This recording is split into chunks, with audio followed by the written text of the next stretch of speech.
And by the way, you mentioned one more peculiarity that can be in one line with the Nazi Germany.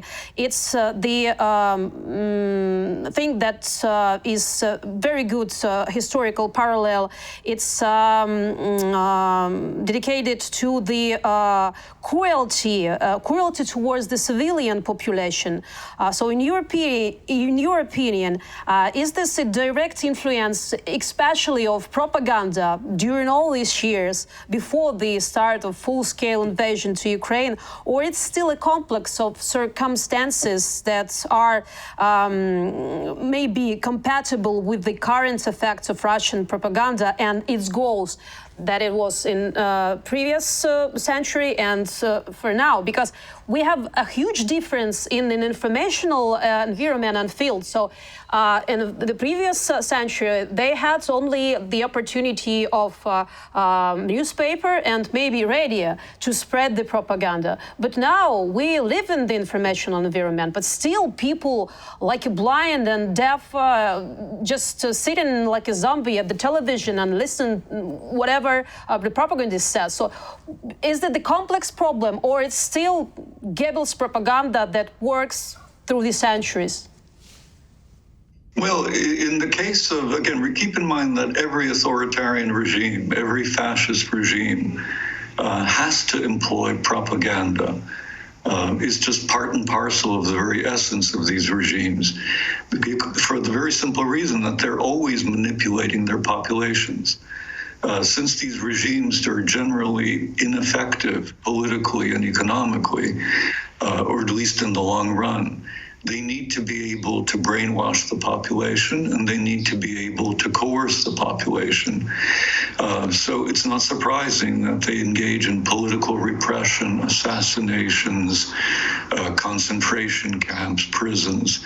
Now, again, there are varying degrees. So the Nazis were extreme, Stalinist Russia was extreme, but you find that in all these regimes.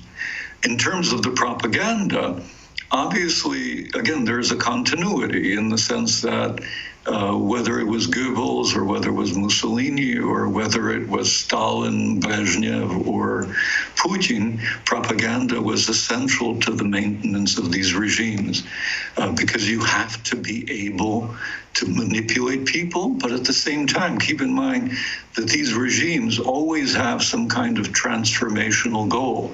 They want to create the new German, the new Italian, the new Russian, the new Soviet, right? The new Soviet man, the new Soviet person, the new Russian person, the turbo patriot, the Z patriot.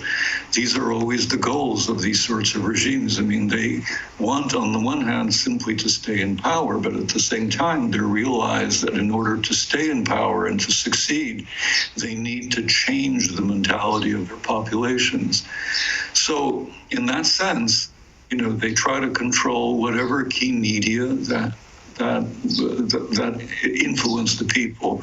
So in the 1930s, that was radio, of course, because essentially that was the only means. Well, radio and, of course, newspapers, magazines. In the 1940s and 1950s, television came into its own.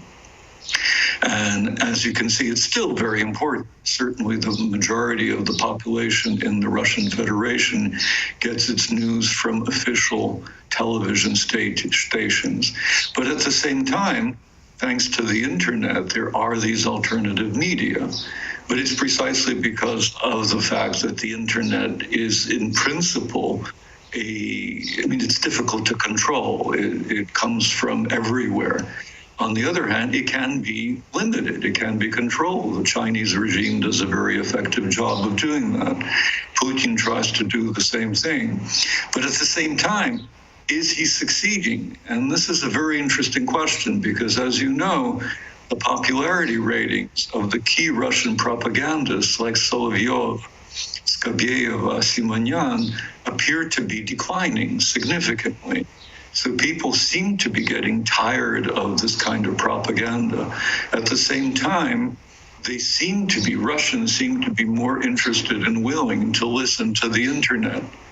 And I think one indication of the fact that the Putin regime is somewhat worried was the recent meeting that Putin had with the military bloggers.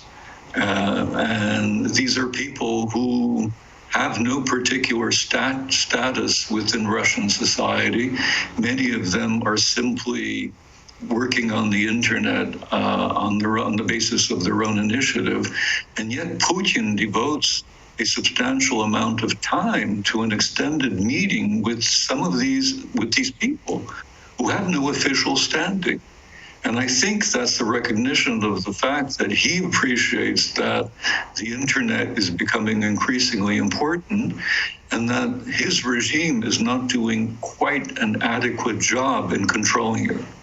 And it may be that it's just impossible ultimately to control it, given YouTube, given Telegram and things like that. But clearly something is taking place, and there seems to be an awareness on the part of the regime that it has to do more in order to get its message across. And of course, part of the reason for that is that even Russians, even those who think just a little, not necessarily a lot, but just a little, have to be aware of the fact that the war isn't going quite like it was supposed to. They may see no alternatives to the war.